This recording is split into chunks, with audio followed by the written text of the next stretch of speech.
And now we know who the real president of the United States is. Who is really pulling the strings behind the scenes and controlling the direction of this administration? It's this guy, Stephen Miller, chief of staff to the Trump administration, is the one really running the country right now. And folks, I have proof for it. I have proof.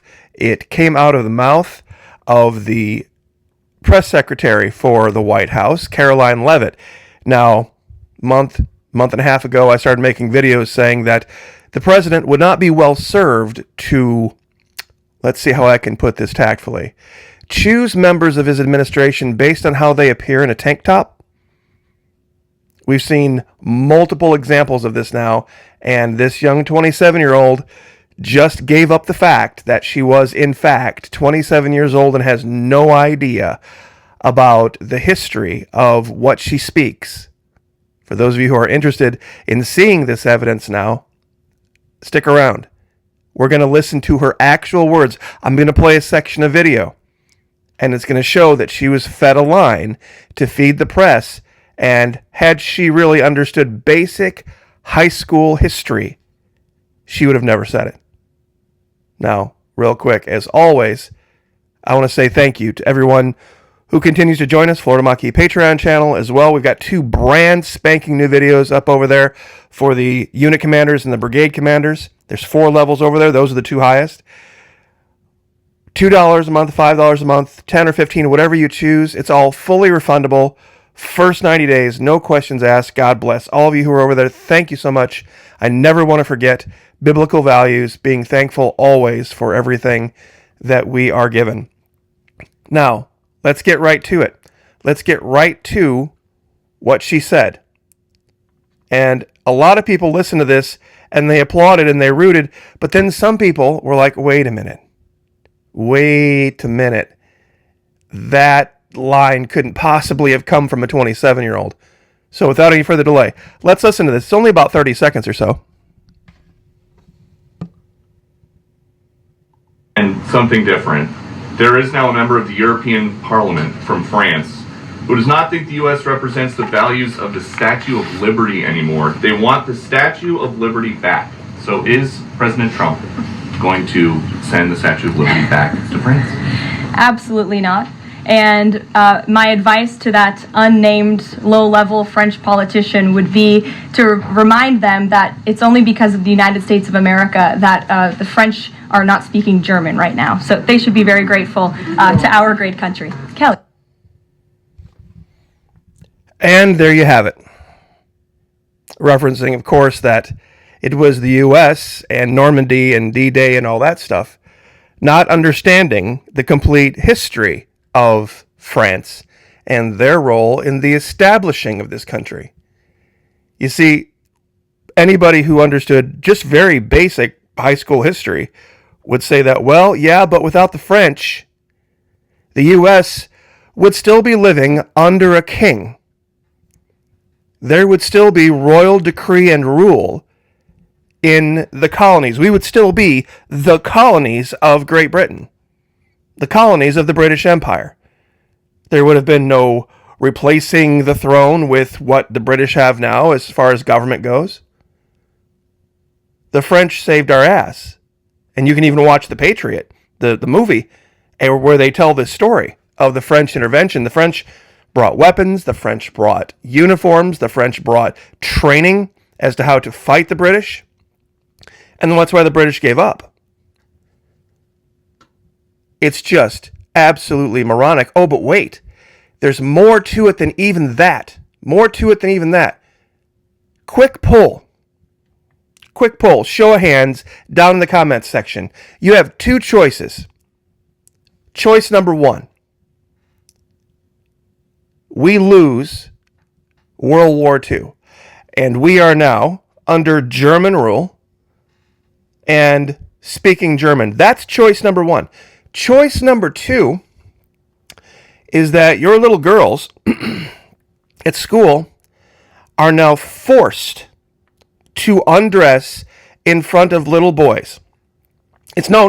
It's not just that little boys who think they are girls can go into the locker room of little girls and undress. There will be adults that if your little girl doesn't feel comfortable undressing in front of that little boy, they're going to force her to undress in front of that little boy. That's your other choice. That's the country you get to live in. You can either speak German, or have this be the legacy for your kids. And if you don't think that's the case, you might want to grab some Pepto. Deerfield Middle School, that's up in Illinois, just north of Chicago. Administrators force young teenage girls to change in front of boy in school locker room. You see, the girls were like, oh God, they're letting this boy, this guy, this little boy who thinks he's a girl. Okay, we're just going to grab our clothes. We're just going to, put our jeans and our shirt on over our, our PE clothes, and we're just going to go to class. No, that wasn't good enough. That was not good enough. No, not for Deerfield. They made them undress in front of the little boy. Deerfield School District 109 administrators forced teen girls at Shepherd Middle School to change in front of a boy in the school locker room. After receiving a complaint from girls in early February that a boy was in their locker room while they were changing for gym class, District 109 Assistant Superintendent for Student Services Joanna Ford, Assistant Principal Kathy Van Treese, and Director for Student Services Ginger Logeman reprimanded the girls, then escorted them to the locker room and forced them to change in front of the boy.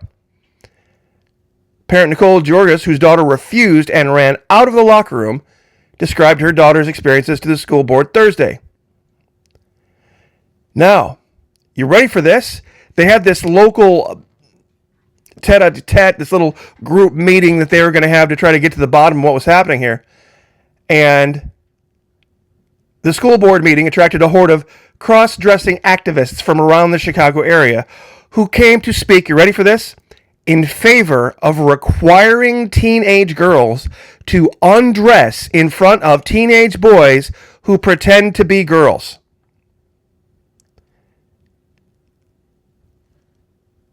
Jesse Holtzman, who describes itself as queer, non-binary, consensually non-monogamous, intersectional, feminist, anti-racist, activist, educator, and scholar, said that ensuring access to girls' changing rooms is not controversial. You ready for this? It even gets even better. Holtzman said that research, giant air quotes, shows middle school girls do better academically, socially, and emotionally when boys are allowed to watch them undress in school locker rooms. That's where we are if you don't live in Florida. That's where this country is if you live in Illinois. So I ask again, you have a choice.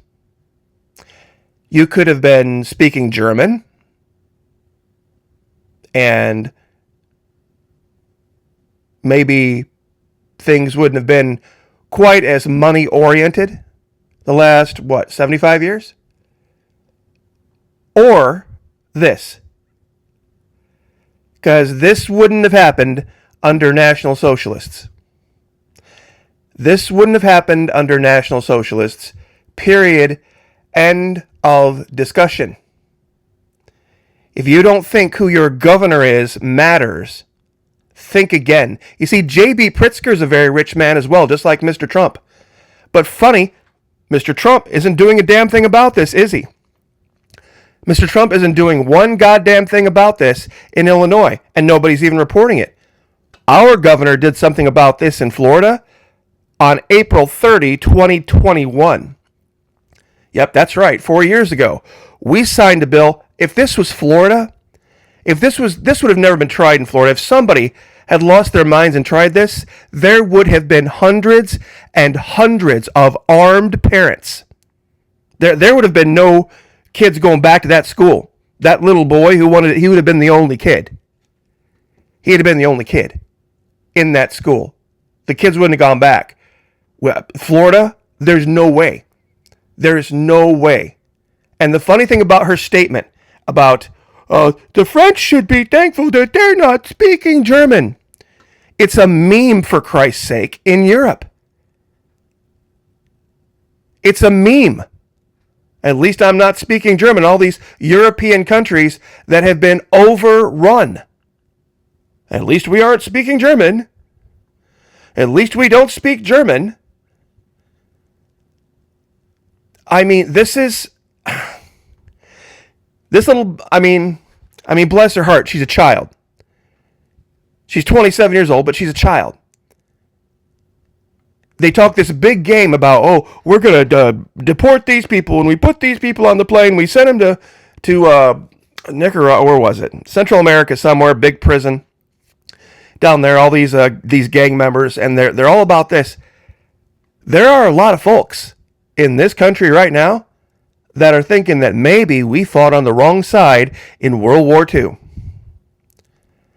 I'm just going to come out and say it. There are a lot of people out there right now in this country who think, you know what? If this was the result that we got 75 years later, we might have been on the wrong side. I'd be in jail. I'll admit it right now. If it was my little girl, I would be in jail. If there were any administrators that tried this in Florida, they would have been either in handcuffs within the hour or in jail by that night, charged with multiple felonies. This would have never... Oh, are you kidding me? Are you kidding me right now? This is what's going on in America, and nobody cares. Nobody gives a damn. Not even in the top 10 things that are being reported in the mainstream media right now. But the White House press secretary is getting all of her talking points, all of them, from this Jewish individual. I'm just going to say it. I'm just going to come out and say it. Stephen Miller is running the country as the representative for the Israeli government in North America.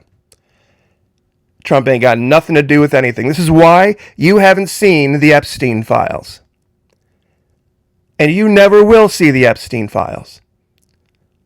I guarantee it. Big announcement. Oh, we're gonna show the Kennedy files. Who gives a damn about the Kennedy files? Who gives a damn? This is probably all I should probably say, even at this point in the video.